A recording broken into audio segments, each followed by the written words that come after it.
Ya Chamaicó se estaba construyendo la prolongación de la línea del ferrocarril del oeste hasta prácticamente General Alvear o Colonia Alvear Oeste. O sea que nacemos en realidad como localidad, como pueblo junto al tren, ¿no? De la mano del ferrocarril.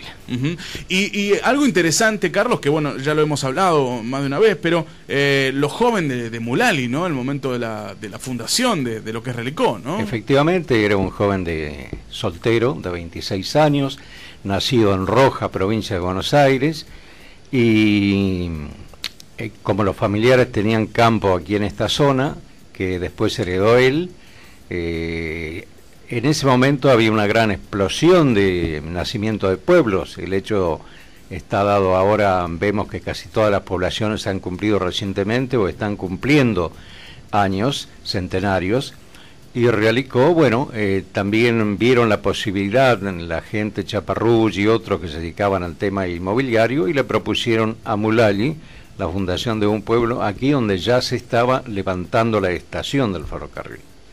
Y además, digamos, una fundación de un pueblo en cuanto a lo institucional interesante, porque a poco, digamos, de fundarse justamente Relicó, por ejemplo, se funda la biblioteca, digamos, se crea la biblioteca, digamos, institucionalmente comenzó a crecer rápidamente, ¿no? Efectivamente, fue un crecimiento muy explosivo en todo sentido, porque eso ayudó mucho los contactos que tenía Mulali y su ladero principal, Acosta Pereira, que tenía muy buenos contactos con las autoridades de Buenos Aires en el gobierno. Entonces Realicó tuvo la posibilidad de tener a muy breve plazo nomás la comisaría departamental, la escuela número 34, nacieron también las instituciones a raíz de la gran confluencia de inmigrantes aquí, tanto italianos como españoles, y es así que se funda el 5 de octubre del año siguiente la Asociación Italiana y posteriormente los españoles, ya habiendo un antecedente previo a la fundación de los italianos de otra institución que después derivó en la actual Sociedad Italiana. Y así fueron llegando otras instituciones, Comisión de Fomento del marzo de 1909, para convertirse en municipalidad el 24 de abril de 1912, es decir, que el próximo año, el 24 de abril, estaríamos celebrando los 100 años de la municipalidad de Realicó. Previamente había existido, como ya dije, una comisión de fomento. Carlos, con respecto, digamos, a algún dato saliente, alguno de los puntos más salientes, digamos, de la historia de Realicó, ¿cuál te parece a vos que es un punto importante? Vos que has historiado tantas cosas, que tenés tantas anécdotas, que tenés tantas cosas interesantes, pero vos, ¿cuál te parece que puede llegar a ser uno de los puntos más salientes de esta historia? Bueno, hay que ver en el contexto de qué época está dado. Por ejemplo, fue un gran logro y fue muy festejado el nacimiento de municipalidad de Realicó, porque eso ya le daba autonomía propia.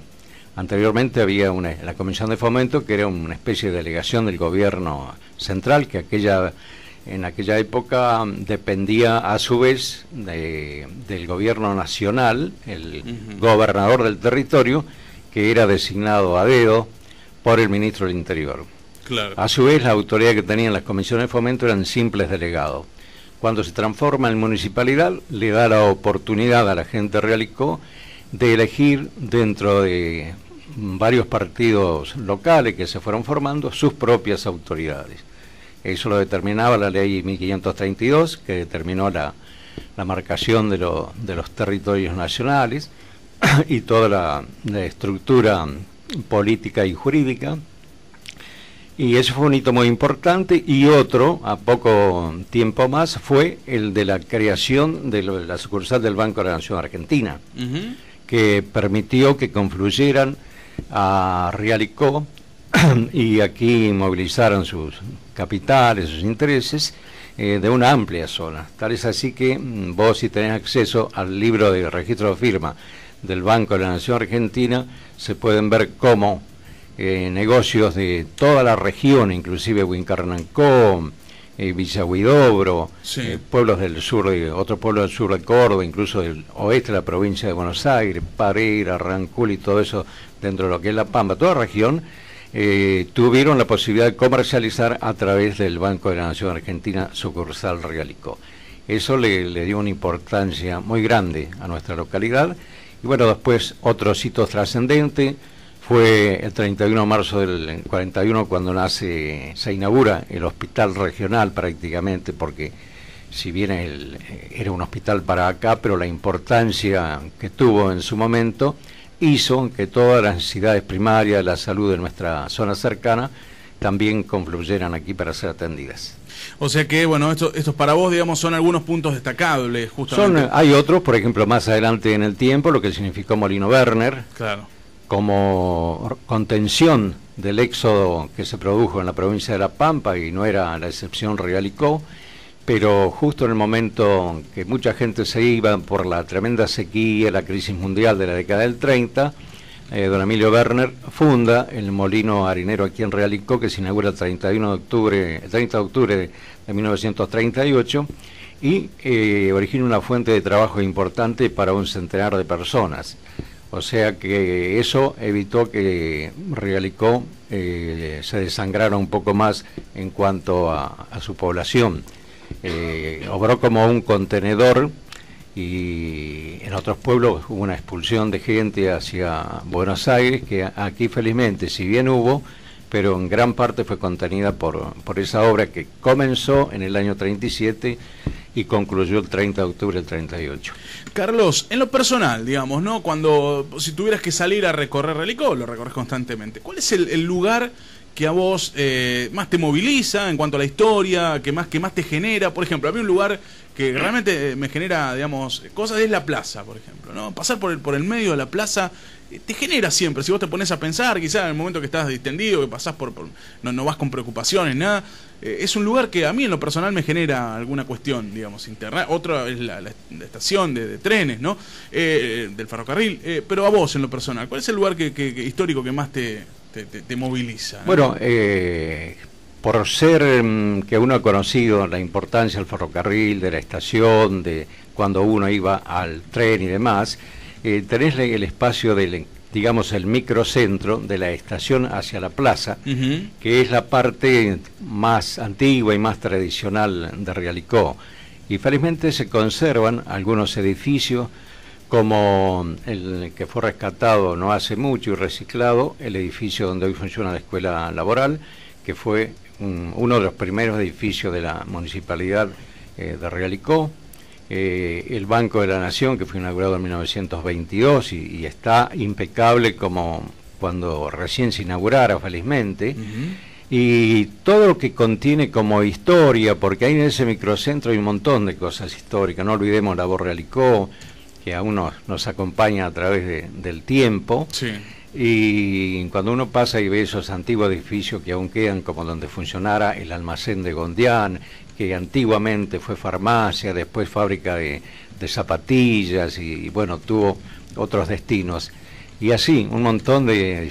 La casa donde hasta no hace mucho estaba la materia de construcción de Pusterla, lo que es Ranco, que antiguamente fue los talleres de Valloire. Hay un montón de cosas que conocen en profundidad la historia de nuestro pueblo. Le vienen a veces un poco de nostalgia, pero también de alegría, porque es una cosa tan dinámico el crecimiento de las poblaciones, que se van modificando permanentemente, se van reconstruyendo, y si bien es interesante que se mantengan algunos edificios como eran hace unos cuantos años, pero también es lindo ver crecer nuevos edificios a la par o en el mismo lugar que aquellos.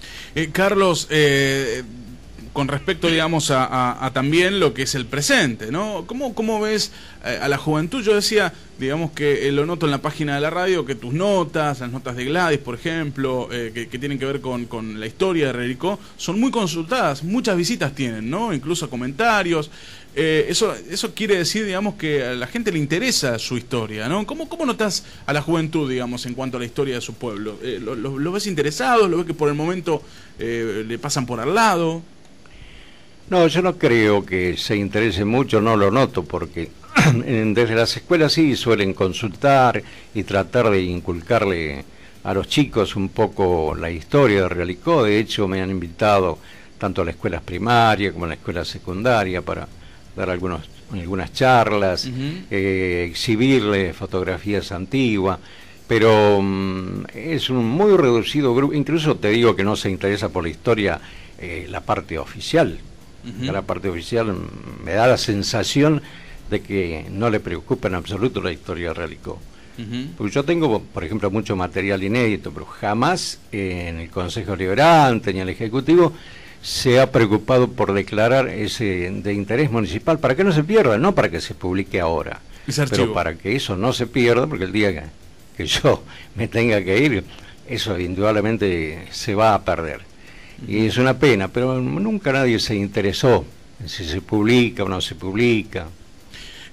Realmente es una lástima, ¿no? Ojalá justamente que nazca una iniciativa. Sabemos que muchos concejales incluso están escuchando ahora. Es una muy buena iniciativa para tener en cuenta a partir de ahora, ¿no? Carlos, ¿cuánto hace que estás buceando o en realidad que estás recogiendo datos? Porque tenés documentos increíbles, ¿no? ¿Cuántos años haces o desde qué edad, digamos, comenzaste vos que empezaste a guardar cosas, que te interesó? Me imagino que lo traes de toda la vida, pero ¿cuál es el momento en el que a vos te nació esta iniciativa? No, fue una necesidad que surgió cuando yo fui a acompañar a Pepe Ordóñez a la municipalidad en mi carácter de secretario municipal, porque iban de las escuelas, iban alguna turista de paso, y a buscar material sobre la historia de Realicó, y era totalmente inexistente. No había Realicó, prácticamente historia escrita no tenía absolutamente nada, a excepción de los libros de actas del Consejo. El Consejo Deliberante.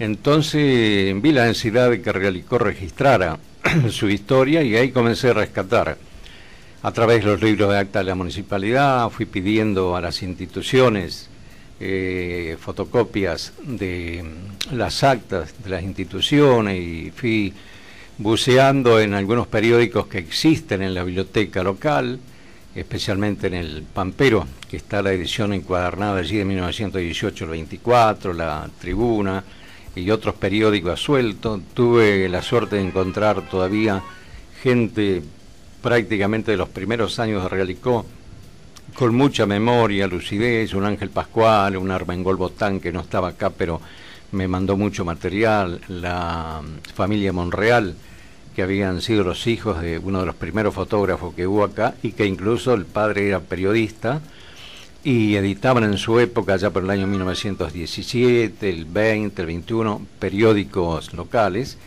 y así fue acumulando, después rastreando los archivos del ferrocarril, en el Archivo Histórico de Buenos Aires, en el Archivo Histórico de La Pampa, y después gente que, conociendo mi trabajo el trabajo que estaba haciendo, me fue arrimando fotografías, documentación, recortes, y también a través de muchos reportajes a viejos vecinos. Muy bien, Carlos, yo te agradezco mucho por este contacto. Nos gustaría extendernos un poco más. Seguramente después de la cadena regional podemos llegar a hacer otro contacto. Seguramente me están esperando allí los compañeros de Rancul. Te agradezco como siempre, no solamente por este contacto, sino además por las colaboraciones en la página de la radio, y además por hacer esto, por rescatar vos, por nosotros, la historia de Realicó. Gracias a vos, Luis Matías, por dar la oportunidad de evocar un poco para la gente que no conoce la historia o que no la recuerda bien, algún pantallazo de lo que Realicó fue en sus comienzos. Y bueno, después otro día hablaremos sobre el Realicó que puede llegar a ser. Ojalá, ojalá que sea así. Carlos, un saludo muy grande.